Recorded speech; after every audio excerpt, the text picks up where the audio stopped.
everyone, welcome back to my channel. In this review, I'll be reviewing The Ultimatum, which is a new show on Netflix.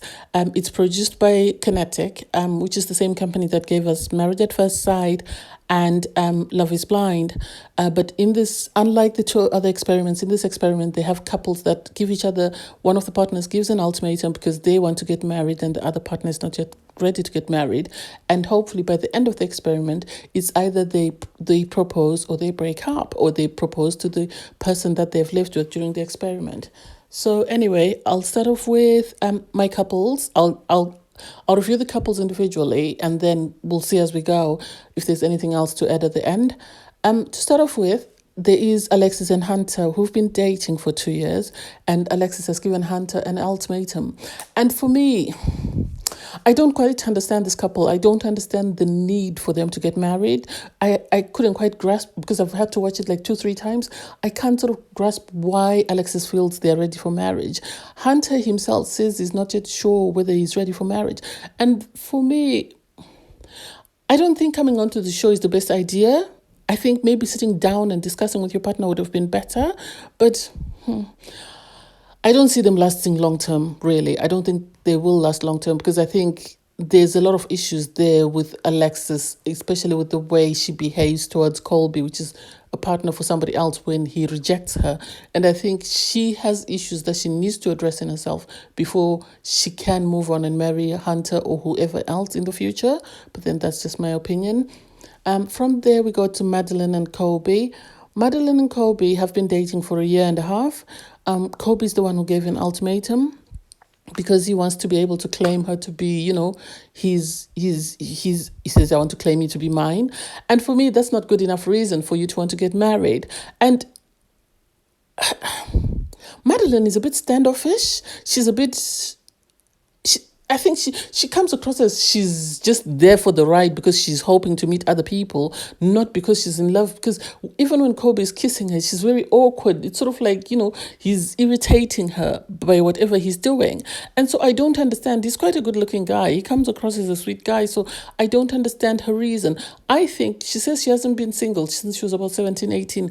I think she came on so that she could date as many people as she wanted without getting in trouble. Because I think as much as she likes or tolerates Colby, I don't think she's that committed to him. And I think she wants to date other people, but at the same time, she still wants to have Colby as sort of a fallback for if things don't work out with anybody else.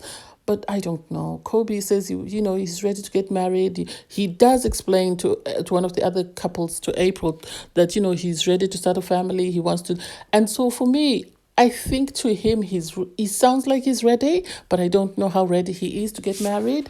So I don't know. We'll see as the season progresses. Then we have Shanique and Randall, who Shanique issues the ultimatum saying, she's ready to get married because she wants some sort of, I think she's after commitment, because she says she wants to know where they're heading.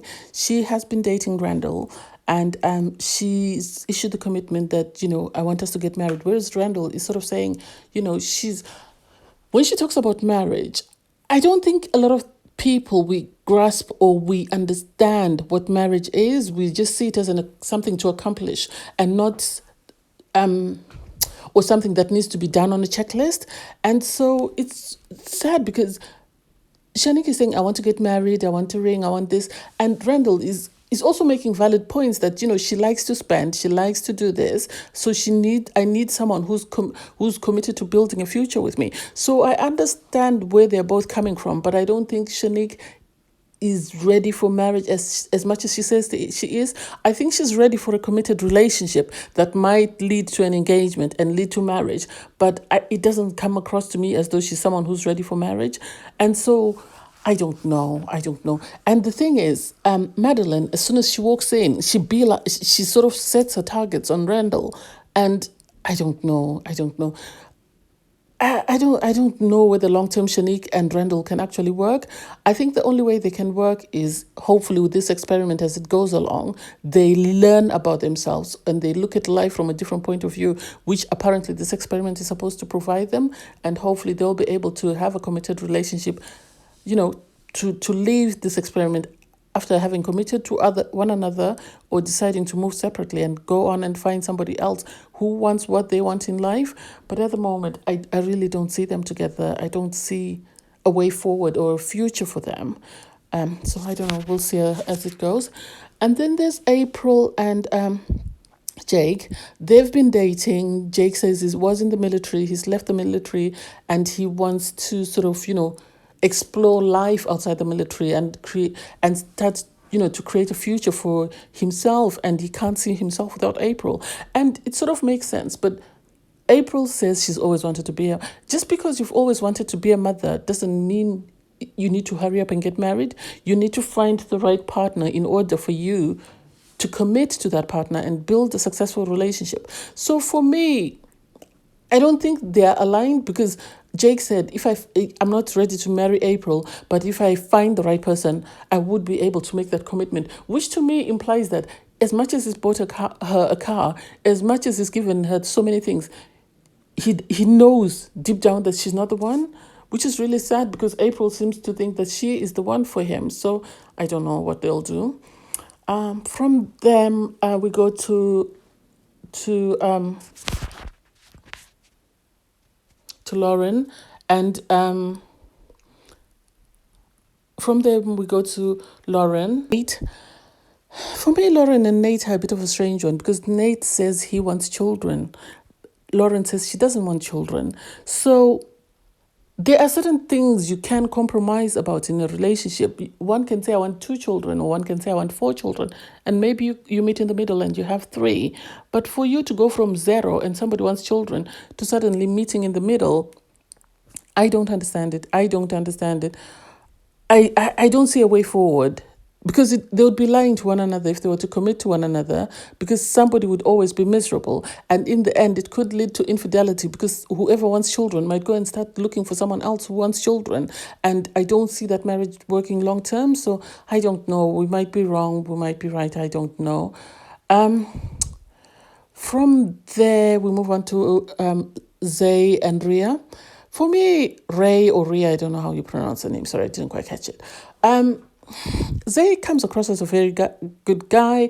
He is talking about the fact that, he hasn't yet graduated from college, even though Ray has graduated from college. She has graduated from college and has ideas of, now that I finished college, I need to, get engaged, have children, get married, go to Cancun.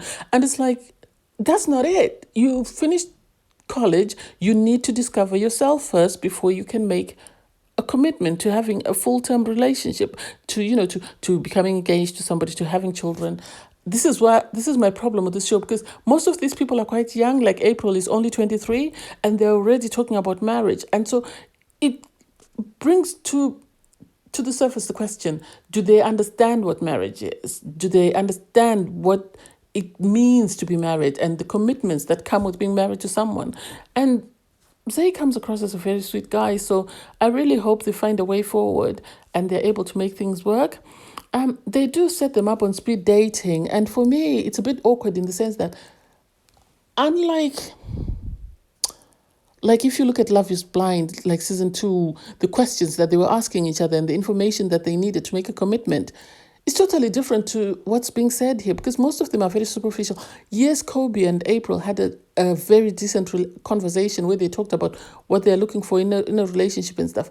But Rhea, Madeline, Jake, and I've forgotten the other one, they seemed more superficial, more sort of focused on Randall. They seemed more focused on what they want sort of sexually. If I might be wrong, but it seemed more about a physical attraction than the qualities or the character of the person. So I really don't know. I don't know.